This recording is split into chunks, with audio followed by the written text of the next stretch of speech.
Donald Trump பிரச்சாரத்தில் மர்ம ஆசாமியை பாதுகாப்பு படையினர் சுற்றி வளைத்ததால் பரபரப்பு ஏற்பட்டது.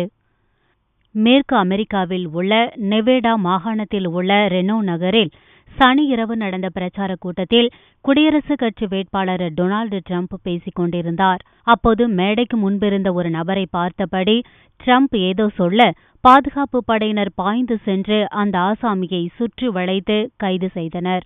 அதே நேரத்தில் டிரம்பை சில பாதுகாப்பு அதிகாரிகள் மேடையிலிருந்து அவசரமாக அப்புறப்படுத்தினர். இதனால் கூட்டம் நடந்த அரங்கில் பெரும் பரபரப்பு ஏற்பட்டது. சிறிது நேரம் கழித்து மீண்டும் மேடையில் தோன்றி பேசிய டிரம்ப் தனது உயிரை காத்த ரகசிய போலீசாருக்கு நன்றி தெரிவித்தார். கைதான மர்ம நபர் டிரம்பை கொல்ல துப்பாக்கியுடன் வந்ததாக முதலில் கூறப்படுகிறது. ஆனால் அதை அமெரிக்க போலீசார் உறுதிப்படுத்தவில்லை. அதிபர் தேர்தலுக்கு இன்னும் 2 நாட்களே உள்ள நிலையில் இந்த சம்பவம் பெரும் பரபரப்பாக பேசப்படுகிறது.